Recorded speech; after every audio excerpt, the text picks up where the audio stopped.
आज की ताजा खबरों की अपडेट में बात करेंगे देश भर की तमाम बड़ी और काम की खबरों के साथ ही सरकार की ओर से आज लिए गए कुछ महत्वपूर्ण फैसलों जारी किए गए कुछ नए नियमों की। तो बुलेटिन शुरुआत करते हैं पहली बड़ी खबर से। तो ड्राइविंग टेस्ट के बिना ड्राइविंग लाइसेंस बनेगा या नहीं, सरकार ने अब किया है साफ। सरकार ने जो है ड्राइविंग लाइसेंस को लेकर क्लियरेंस किया है। दरअसल ड्राइविंग लाइसेंस यानी डीएल हासिल करने के लिए सबसे मुश्किल काम होता है ड्राइविंग टेस्ट पास करना।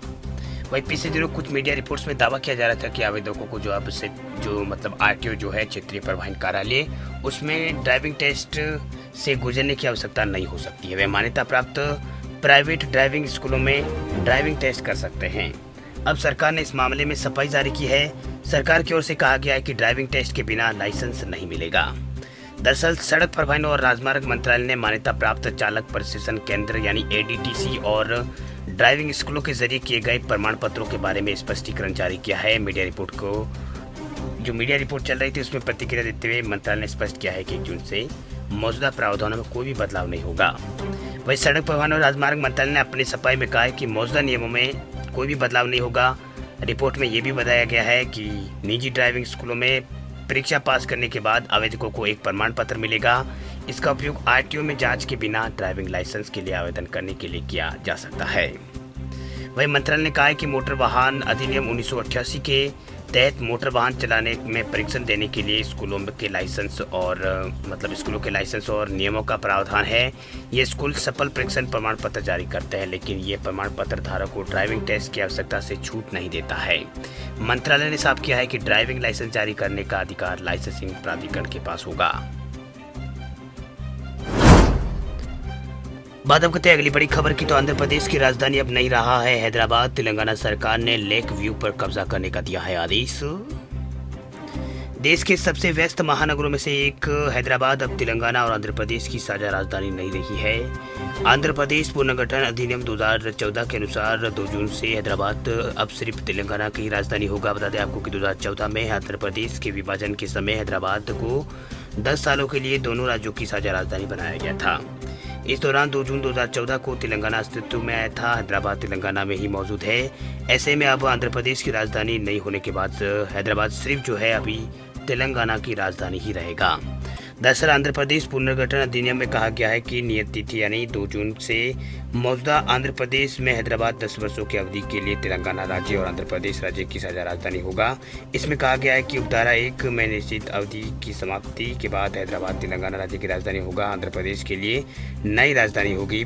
फरवरी 2014 में संसद में आंध्र प्रदेश पुनर्गठन विधेयक पारित होने के बाद 2 जून 2014 को तेलंगाना राज्य का गठन हुआ था। तेलंगाना राज्य के गठन की मांग दशकों से हो रही थी। बता दें आपको कि तेलंगाना के मुख्यमंत्री रेवंत रेड्डी ने पिछले महीने अधिकारियों से कहा था कि 2 जून के बाद हैदराबाद के सरकारी गेस्ट हाउस, लेक व्यू जैसी इमारतों पर इमारतें जो है वो अपने कब्जे में ले ले। इन्हें 10 साल की अवधि के लिए आंध्र प्रदेश को दिया गया था। दरअसल विभाजन होने के 10 साल बाद भी जो है आंध्र प्रदेश और तेलंगाना के बीच परिसंपत्ति विभाजन जैसे कई मुद्दे अभी अनसुलझे हैं। इस बीच तेलंगाना सरकार ने कैबिनेट बैठक में विभाजन से संबंधित मुद्दों पर चर्चा करने की मांग की थी, लेकिन ऐसा नहीं हो सका। चुनाव आयोग ने लोकसभा चुनाव के लिए आचार संहिता के बीच इसे मंजूरी नहीं दी।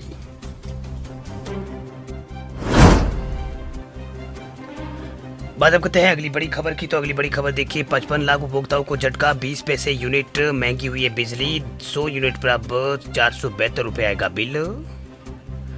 छत्तीसगढ़ के अंदर बिजली उपभोक्ताओं को जो है वो झटका लगा है। दरअसल छत्तीसगढ़ में जो है बिजली जो है महंगी हो गई है। दरअसल बात यूँ है कि छत्तीसगढ़ में जो है दरें जो है नई दरें जो है वो लागू हो चुकी है बिजली की, और महंगी बिजली जो है अब लोगों को खरीदनी पड़ेगी, यानी पहले से ज़्यादा जो है महंगी बिजली जो है वो मिलेगी। दरअसल छत्तीसगढ़ के करीब 55 लाख उपभोक्ताओं को जो है अगले महीने से जो है उनका बिजली बिल थोड़ा महंगा हो जाएगा। दरअसल राज्य विद्युत विनियामक आयोग ने जो है बिजली नई दरें जो है वो लागू कर दी है। हर वर्ग के टैरिफ में कुछ न कुछ वृद्धि की गई है। घरेलू और गैर घरेलू उपभोक्ताओं की दरों में जो है 20 पैसे प्रति यूनिट की वृद्धि की गई है। इससे घरेलू उपभोक्ताओं का बिजली बिल 100 यूनिट तक खपत होने पर 20 रुपये की वृद्धि होगी। वही 200 यूनिट खर्च करने पर 400 रुपये, इसी तरह 600 यूनिट खर्च करने पर 120 रुपये की वृद्धि जो है वो की गई है। यानी पहले से ज़्यादा का बिल जो है वो लोगों को जो है वो देना पड़ेगा। वही गैर घरेलू उपभोक्ताओं को दर में 20 पैसा प्रति यूनिट वृद्धि की गई है, जिससे घरेलू उपभोक्ताओं का बिल 100 यूनिट ये हो जाएगा। नई दरें जो है लागू हो चुकी है। वह छत्तीसगढ़ राज्य विद्युत विनियामक आयोग के अध्यक्ष जो है हेमंत कुमार वर्मा, उन्होंने नए टैरिफ को जारी करते हुए कहा है कि छत्तीसगढ़ पावर कंपनी ने टैरिफ रिवाइज करने का प्रस्ताव भेजा था। कंपनी ने 4,420 करोड़ रुपए का घाटा बताया था। इसकी भरपाई के लिए बिजली में कम से कम 20% की वृद्धि अनुमानित थी। वही कंपनी के घाटे के दावे को कम करते हुए 2,819 करोड़ रुपए माना गया। इसके अलावा सरकार ने कंपनी के घाटे को कम करने के लिए 1,000 करोड़ क्षतिपूर्ति देने का भी निर्णय लिया है, यानी क्षतिपूर्ति देने का निर्णय लिया है। इसी तरह कंपनी के घाटे पर भार जो महज 1,819 करोड़ रुपए रह गए। ऐसे घाटे की भरपाई के लिए औसत रूप से 8.35% जो है वृद्धि की गई है। तो ये कुछ वृद्धि जहाँ पर की गई है। वीडियो अच्छा लगे तो लाइक करें, चैनल पे आप नए तो चैनल को भी सब्सक्राइब करें, साथ में बेल आइकन को दबा दें ताकि रोजाना जो है आपको ऐसी खबरें मिलती रहे। वीडियो पूरा देखने के लिए आपका बहुत बहुत धन्यवाद। रोजाना ऐसे समाचार प्राप्त करने के लिए आप हमारे चैनल को सब्सक्राइब करके बेल आइकन को जरूर से दबा दें।